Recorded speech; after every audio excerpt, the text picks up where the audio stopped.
మహాకుంభమేళ యాత్రకి వెళ్తున్నటువంటి భక్తులందరికీ కూడా ఒక మంచి శుభవార్త.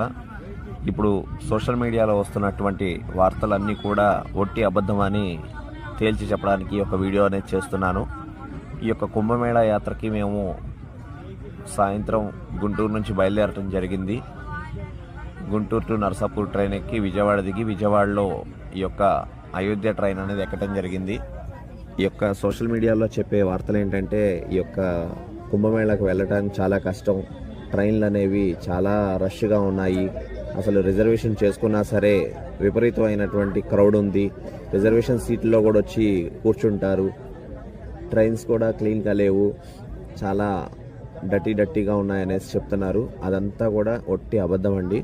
మేమైతే కనుక రామేశ్వరం టు అయోధ్య అనేది బుక్ చేసుకోవటం అనేది జరిగింది. ఈ ట్రైన్ స్పెషల్ ట్రైన్ అండి.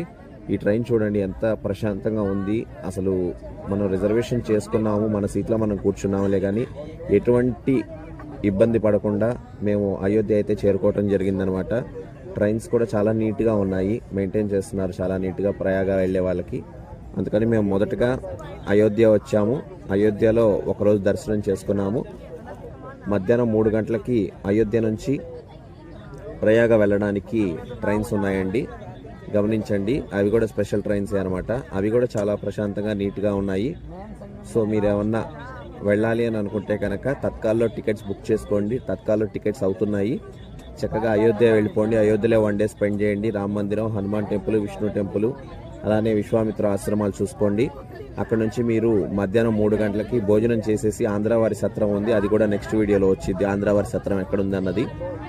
ఆంధ్రావారి సత్రంలో చక్కగా భోజనం చేసేసి మధ్యాహ్నం 3 గంటల నుంచి మీరు అయోధ్య టు ప్రయాగ్రాజ్ కనుక ట్రైన్ క్యాచ్ చేసినట్లయితే కనుక మీరు అరౌండ్ 7-8 ఆ ప్రాంతంలో ప్రయాగ్రాజ్ వచ్చేస్తారు. సో నెక్స్ట్ అప్డేట్స్ అనేవి నెక్స్ట్ వీడియోలో మీకు కంప్లీట్గా అందచేయడం జరుగుతుంది. మీరైతే కనుక నిర్మోహమాటంగా చక్కగా రిజర్వేషన్ అయితే చేసుకోండి. 144 ఇయర్స్కి ఒకసారి ఈ యొక్క మహాకుంభమేళా అనేది వస్తుంది కాబట్టి రిస్క్ చేసినా సరే, సీట్ ఉన్నా లేకపోయినా ఎలా అయినా సరే వెళ్ళాలి అనే సంకల్పంతో వెళ్ళాలి. కాదు భయపడి అక్కడేదో జరుగుతుంది, ఇక్కడేదో జరుగుతుంది, తొక్కిసలాట జరుగుతుంది, జనాలు ఎక్కువగా ఉన్నారు, కరోనా ఉంది, ఇటువంటి పిచ్చి పిచ్చి ఆలోచనలతో వెళ్ళటం అయితే మానుకోవద్దు. మహాకుంభమేళా అనేది ఇప్పుడు కనుక మీరు మిస్ అయినట్లయితే మీ జీవితకాలంలో మళ్ళీ మీరు మహాకుంభమేళా చూడలేరు. అలానే మీ యొక్క నెక్స్ట్ జనరేషన్ వాళ్ళు కూడా చూడలేరు 144 ఇయర్స్ అంటే. అందుకని అర్థం చేసుకొని తత్కాల్లో టికెట్స్ రిజర్వేషన్ చేసుకోండి. మరిన్ని ఈ యొక్క ప్రయాగ్రాజ్ వీడియోస్ కోసం నా ఛానల్ని సబ్స్క్రైబ్ చేయండి.